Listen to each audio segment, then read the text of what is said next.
నమస్తే అందరికీ. శ్రీమద్ భగవద్గీత 3వ చాప్టర్ 36వ శ్లోకం. అథ ఖేన ప్రయుక్తోయం పాపం చరతి పూరుషః అనిచ్చన్నపి వార్ష్యేయ బలాదివ నియోజితః. అర్జునుడు పలికెను, ఓ కృష్ణ, మానవుడు తనకు ఇష్టము లేకున్నను ఇతరులు బలవంతం చేసినట్లుగా దేని ప్రభావంచే ప్రేరితుడై పాపములు చేయుచుండును. శ్రీ భగవాన్ వాచ. కామ ఏష క్రోధ ఏష రజో గుణ సముద్భవః మహాశనో మహాపాప్మా విద్వేనమః వైరినం. శ్రీ భగవానుడు పలికెను, రజోగుణము నుండి ఉత్పన్నమగునదే కామము. ఇది క్రోధ రూపమును దాల్చును. ఇది మహాశనము. భోగానుభవములతో ఇది చల్లారున్నది కాదు. పైగా అంతులేని పాపకర్మాచరణములకు ఇది ప్రేరకము. కనుక ఈ విషయము దీనిని పరమశత్రువుగా ఎరుంగుము. ధూమేనావ్రియతే వహ్నిః యథాధర్షో మలేన చ యతోల్భేనావృతో గర్భః తథా తేనేదమావృతం. పొగచే అగ్నియు, ధూళిచే అద్దము, మావిచే గర్భము కప్పివి పడునట్లు జ్ఞానము కామముచే ఆవృతమై ఉండును.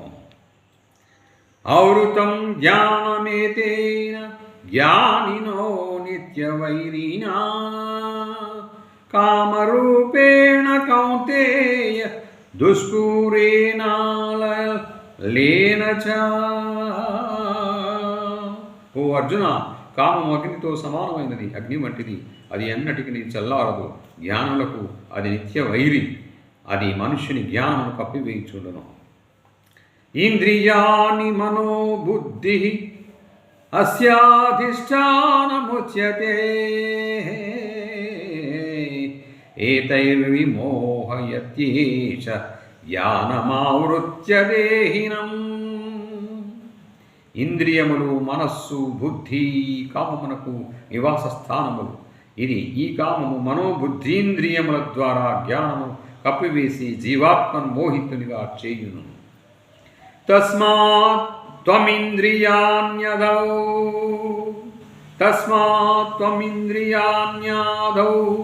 నియమ్య భరతర్షభ పాప్మానం ప్రజహిష్యేనం జ్ఞాన విజ్ఞానాశనం. కావున ఓ అర్జున, మొదట ఇంద్రియములను వశపరచుకొనుము. పిదప జ్ఞాన విజ్ఞానములను నశింపచేయునట్టి మహాపాపి అయిన ఈ కామమును అవశ్యముగా సర్వశక్తుల నొడ్డి రూపుమాపుము. ఇంద్రియాణి పరాణ్యాహు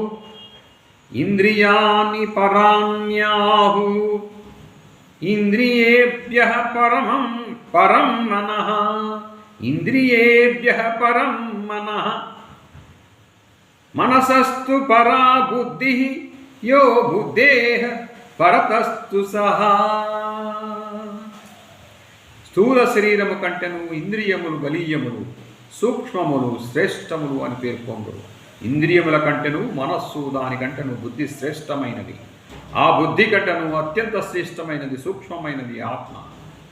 ఏవం బుద్ధేః పరం బుద్ధ్వా సంస్థభ్యాత్మానమాత్మనా జహి శత్రుం మహాబాహో కామరూపం దురాసదం.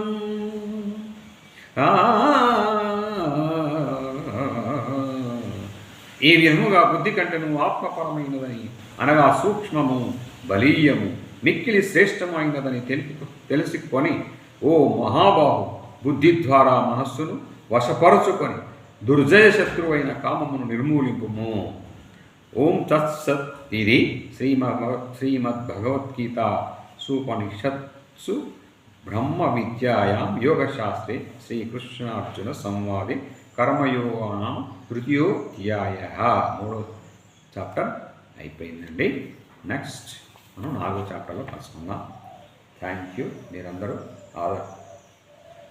నేను అందిస్తున్న వీటిని మీరు ఆదరిస్తున్నందుకు చాలా కృతజ్ఞతలు.